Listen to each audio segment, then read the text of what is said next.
I think it's really important for there to be retro gaming stores because it's like a big part of my generation's like childhood.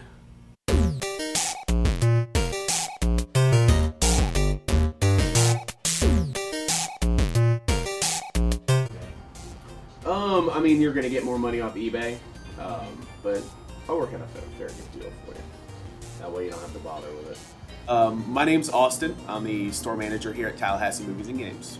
Well, the retro market's huge right now, especially the N64 market and the Nintendo market, actually. People to be able to buy back their childhoods that some have had to sell off due to losing money or whatever the case may be, tough times. It's really important for them to have that place where they can come and be able to buy those games, especially at a good price. Because a lot of them are trying to price gouge these days, and it really makes it hard to buy back your childhood. I think it's really important for the youth to be playing old games like Mario and Galaga and things to that effect. That way they can actually see where video games started. To me, they'll always be my favorite games. The Super Nintendo console is my favorites. Right now I'm playing Earthbound. They need to be able to play those to understand where video games came from. Hi, I'm Nicole Neal, casual gamer. I think it's important because the newer games tend to be a lot more realistic, and I think that there are some issues with certain types of games that cause the younger generation to not be able to differentiate between real life and the newer games. Whereas in the older games, you know, like Super Mario or Frogger, they're more cartoonish and they're just fun, and it's really easy to know that they're a game versus real things happening.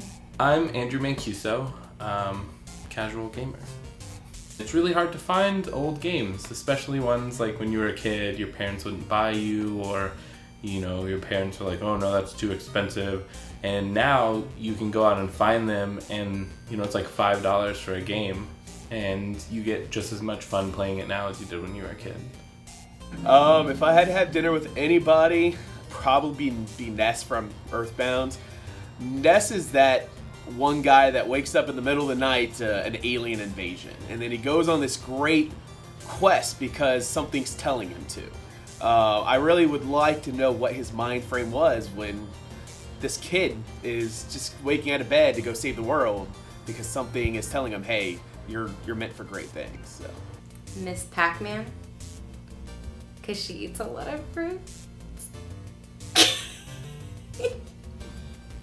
I think I would want to have dinner with Kirby, just because I've always wondered if he, you know, whenever he like sucks people up, he turns into them or takes one of their powers. I always wanted to know if he, you know, sucked up like a Thanksgiving turkey, would he turn into a turkey? And a Little Mermaid. Ask her why her game is so hard.